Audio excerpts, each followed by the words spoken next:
Gel gel gel gel. Gel gel gel.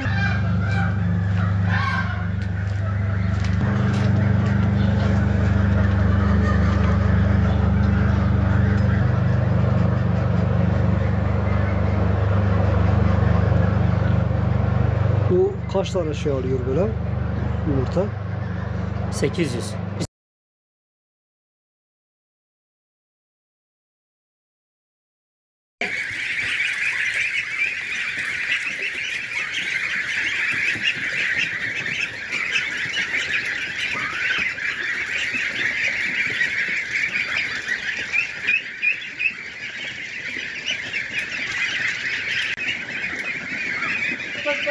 Haydi koş.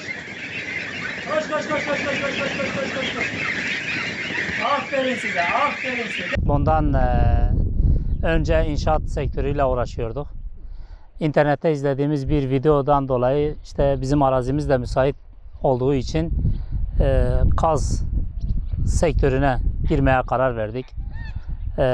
Tabii yaptığımız araştırmalar neticesinde yani bunların eti kırmızı et olması hasebiyle tüyleri oldukça değerli, çok kıymetli.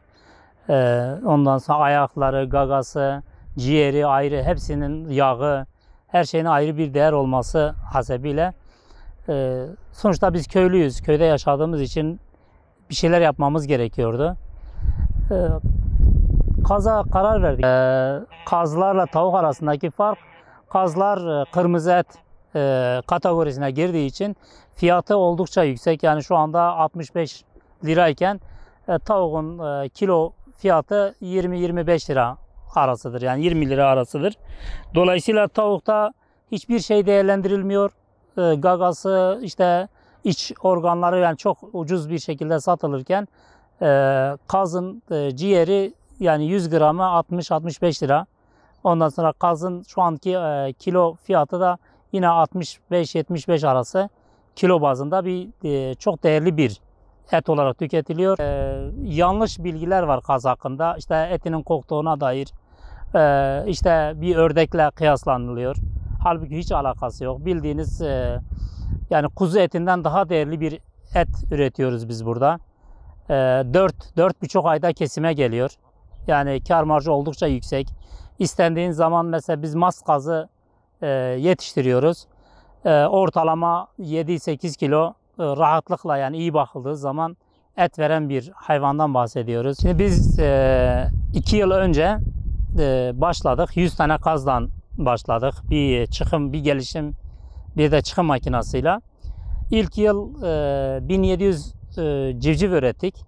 Yani bunu bir deneme yaptık. Yapabilir miyiz?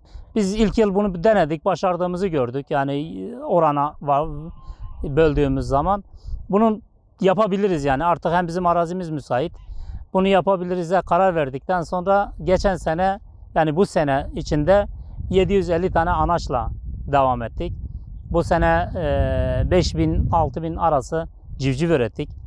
Türkiye'nin her yerine gönderdik yani hemen hemen her yere gittik, Gümüşhane'ye kadar. Ondan sonra Diyarbakır, Bingöl, Malatya'ya kadar. Şimdi ben kendim inşaatçı olduğum için biz kendimiz yaptık. Yani bir işçi, bir ustayla bu komple çatısına kadar kendimiz yaptık. Gerçekten özellikle bu işin üretim kısmını Şimdi kazların temel 2 tane besin maddesi var. Bunların birisi yeşillik dediğimiz taze otlar. Bir de ham madde yani kuru gıda dediğimiz buğday, arpa, mısır, soya dediğimiz kuru maddeler var. Şimdi hayvan 2 şeyle beslenir. Birincisi yeşillik dediğimiz enerji, ikincisi kuru dediğimiz protein. Biz bunlara ikisine eşit şekilde vermek zorundayız. Yani hayvan büyüdüğü zaman 2 şeyle büyür. Hem yeşil otla, aynı zamanda yeşil ot onun boy atmasına, gelişmesine, protein dediğimiz kuru gıdalar da onun kilo almasına sebep olacaktır. Yani yem maliyeti biz 2 yıl önce başladığımızda bir torba bizim yemimiz 95 lirayken şu anda 195'i geçmiş durumda. Yani haftalık yemlere zam geldiği için yani üreticiyi bıktırmak bıktırmış durumdalar. Biz o kadar gerçekten normalde ilk başladığımız seviyelerde gitmiş olsaydı ciddi bir kar elde etmeyi planlarken yem maliyetlerinin yüksek olmasından dolayı zar zor geçiniyoruz. Hatta borçlu duruma düşmüşüz. Yani biz işin hani bu konuda yetkililerden, Tarım Bakanlığı'ndan, bu işe ilgi duyan yani devlet insanlarına, adamlarından bize bu konuda yani bu zamların artık birinin önünü alması gerekiyor. Yoksa Türkiye'de birileri hayvancılığı bitirmeyi kafasına koymuş. Biz de direniyoruz yani açıkçası yani vatanımıza, kendi memleketimize üretmeyi planlıyoruz.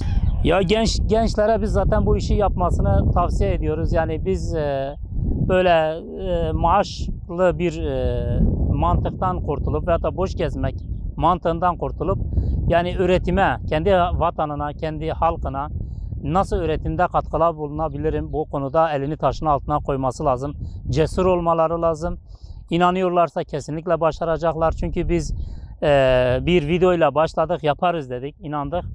Ve Allah'a şükür gerçekten çok güzel bir konumdayız. Yani kıyasladığımız zaman kendimizi 2 yıl içerisinde işte gördüğünüz gibi şu çiftliğimizi yaptık. Yaklaşık 9-10 tane kuluçka makinesini aldık. Ondan sonra şu anda 750 civarı bizim anacımız var.